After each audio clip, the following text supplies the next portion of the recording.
How to arrange layers in Figma. Hello and welcome back to our YouTube channel How to Tutorials. In today's video, I'm going to show you how you can arrange layers in Figma. To do so, firstly open your Figma application on your device. Once you open it, you make sure you are logged into your account.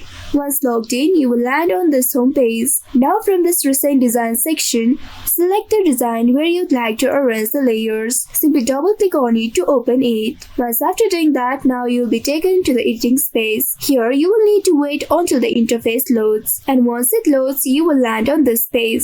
Now here you will need to locate a design. Now after locating a design, from the left side you'll be able to locate this file option. Make sure this file option is selected. Under it, now you'll be able to locate the layers. Currently there are 3 layers in this design. If you'd like to bring any one of these layers ahead, you just simply need to click and drag it to the upward. By doing so, you'll be able to add it as the first layer. You can also arrange all the layers by following these simple steps. You just simply need to arrange the layers by dragging it in ascending order. By doing so, you'll be able to arrange the layers in Figma. I hope this tutorial was helpful.